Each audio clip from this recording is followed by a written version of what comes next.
Very good afternoon, నమస్తే, welcome to Indian news special drive. నేను వరుణ్. ఇక డీటెయిల్స్ చూస్తే కాళేశ్వరం కమిషన్ విచారణ కీలక ఘట్టానికి చేరుకుంది. ఎన్డీఎస్ఏ కాళేశ్వరం ప్రాజెక్టుపై తెలంగాణ ప్రభుత్వానికి రిపోర్ట్ ఇచ్చిన తర్వాత పీసీ కోచ్ కమిషన్ నాటి తెలంగాణ మంత్రులు ఈటెల రాజేందర్, హరీష్ రావు, మాజీ సీఎం కేసీఆర్కు నోటీసులు ఇచ్చారు. కమిషన్ ముందు విచారణకు ఈటెల, హరీష్ రావు హాజరయ్యారు. ఇక కమిషన్ అడిగిన ప్రశ్నలకు వారు సమాధానాలు చెప్పడంతో పాటు వారి వద్ద ఉన్న పలు డాక్యుమెంట్లను సైతం కమిషన్కు ఇచ్చారు. ఇక ఇప్పుడు మాజీ సీఎం కేసీఆర్ వంతు వచ్చింది. రేపు కాళేశ్వరం కమిషన్ ముందుకు కేసీఆర్ రానున్నారు.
కాళేశ్వరం కమిషన్ నోటీసులు అందిన తర్వాత హరీష్ రావు, కేసీఆర్ పలుమార్లు భేటీ అయ్యారు. ఇక నిన్న కమిషన్ ముందు హరీష్ రావు విచారణ ముగిసిన తర్వాత నేరుగా ఎర్రవెల్లి ఫామ్ హౌస్కి వెళ్లి దాదాపు 5 గంటల పాటు సమీక్షించారు.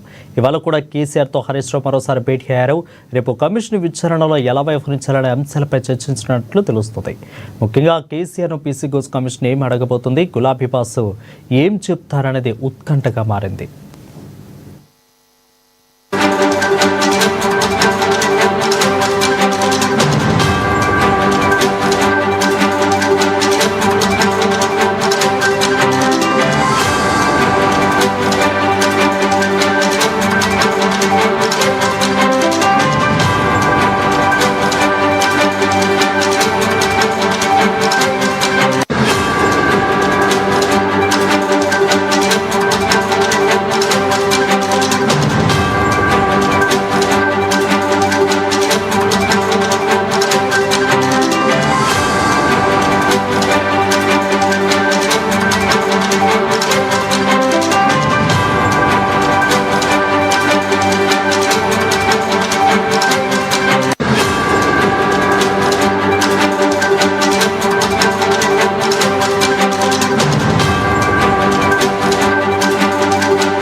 ఇక అలాగే కేసీఆర్ చెప్పే సమాధానాలను విన్న తర్వాత కాళేశ్వరం